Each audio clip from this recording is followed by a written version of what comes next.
Em nome do Pai, do Filho e do Espírito Santo.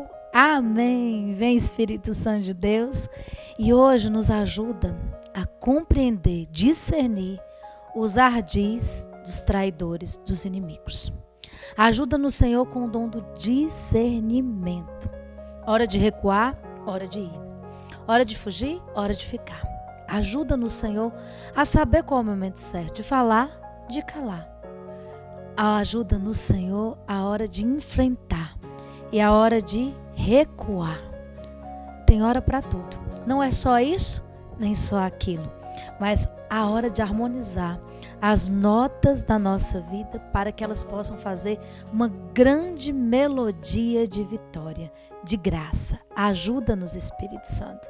Que essa palavra hoje nos ajude a ter discernimento dos espíritos. Olha que lindo, como é bom uma pessoa agraciada por Deus. Nós estamos vendo Judas, o Macabeu, filho de Matatias, um homem de coragem, de ousadia, de discernimento, um homem bom, um homem que temia a Deus, um homem de fé.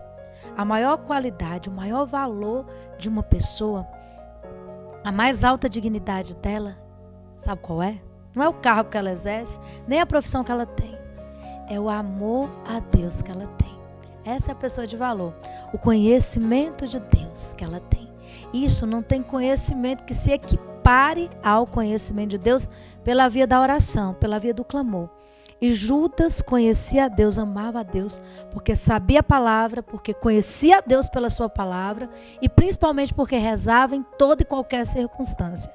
Na alegria e na tristeza, na saúde e na doença, no combate, na guerra e em tempos de paz. Em todo tempo ele estava em oração, por isso era valoroso, porque conhecia a Deus. Capítulo 14 de 2 Macabeus, de 1 a 27. Capítulo 14 de 2 Macabeus, de 1 a 27. Quem vai entrar na história? Um general chamado Nicanor. E agora entra também, dá um tempinho, Antíoco Eupator, que foi derrotado pelos Seleucos, pelo reinado dos Seleucos. Demétrio I começa a entrar agora também na história. Demétrio, agora um certo Alcimo, terrível. Decora esses três nomes: Demétrio, Alcimo e Nicanor, a tríade da destruição, a tríade da desgraceira do povo de Deus. E Judas, como sempre, o guerreiro combatente pelo povo, pela nação, pela vida, por Deus, pela lei, pela palavra.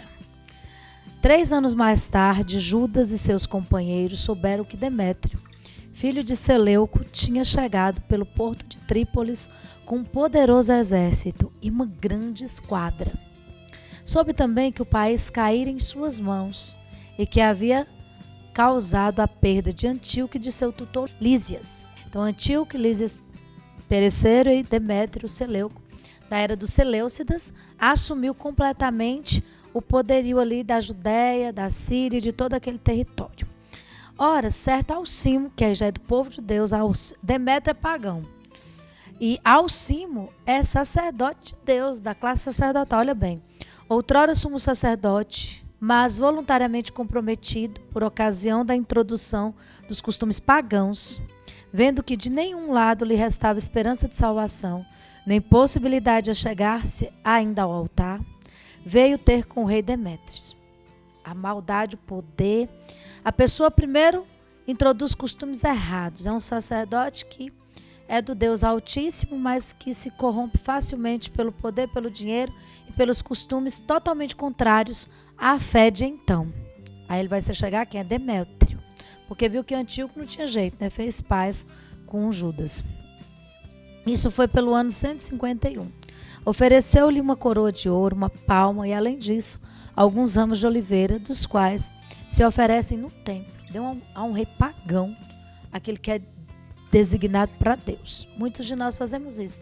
Damos aos pagãos aquilo que é para Deus, para o que é do Altíssimo. O que a gente dá aos pagãos que deveria ser para Deus e quando é para Deus a gente mendiga, fica com raiva, é medíocre, tudo miserável, né? Por exemplo, shopping centers, construções, as nossas casas.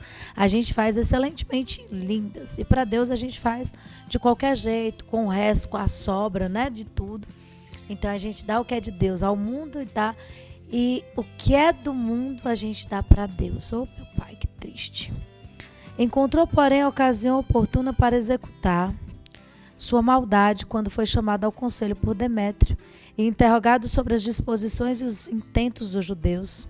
Respondeu ele: aqueles judeus que se chamam Assideus, porque era o nome dos macabeus também.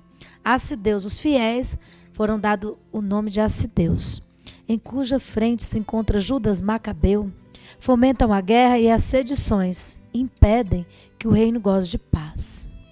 Eis porque, despojado de minha dignidade hereditária, quero dizer do sumo sacerdote, vim aqui, primeiramente, porque tenho realmente cuidado dos interesses do rei.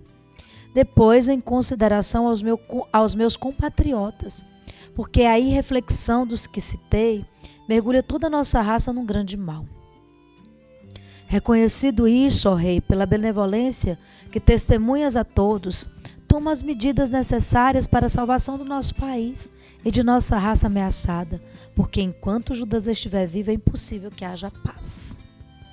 Mal acabaram ele de falar, os demais amigos do rei, hostis à causa de Judas, puseram-se a excitar Demétrio.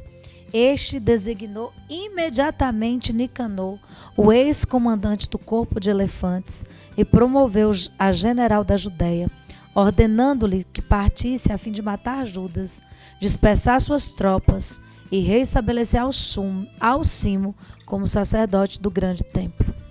Aqueles que na Judeia tinham fugido de Judas colocaram-se ao lado dos gentios, sob a chefia de Nicanor, como se os infortúnios e males dos judeus lhes devessem redundar em outros tantos êxitos. Olha que triste.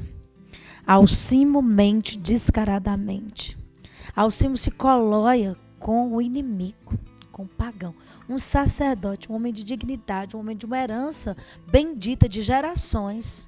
Ao invés de honrar a dignidade que Deus o elegeu, ele se corrompe. Muitos de nós fazemos isso. Somos filhos, temos uma dignidade pelo batismo e a gente se alia à prostituição, à maldade, aos poderosos, aos costumes contrários à fé.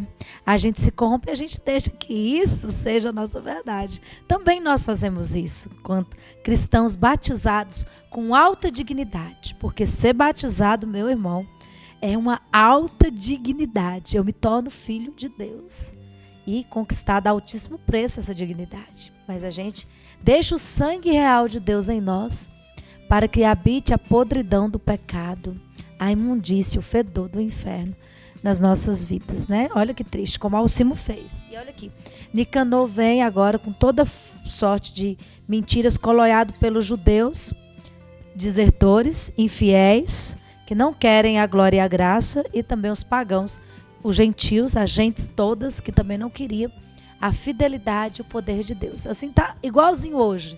Há uma multidão imensa de gente que não quer viver no mais alto grau de dignidade que Deus sonhou. Eu também já vivi assim, mas hoje eu quero. Você também quer? Vai dizendo, eu quero. Sim, eu já vivi assim, mas agora eu quero viver na glória, na graça e na bênção de Deus. Olha bem, os judeus, ao ouvirem falar da expedição de Nicanor e o ataque dos gentios, cobriram a cabeça de pó e imploraram aquele que estabelecera seu povo para sempre e que continuamente, de modo visível, defendia sua herança. Por ordem do chefe, partiu logo o exército e encontrou o inimigo perto da aldeia de Dessal. Embora Simão, irmão de Judas, estivesse em presença de Nicanor, adiou o ataque em vista do súbito terror produzido aos seus pelo inimigo. De seu lado, Nicanor, conhecendo a coragem dos homens de Judas e a grandeza de ânimo com que eles se atiravam ao combate, pela pátria temeu expor-se a uma decisão pelo sangue.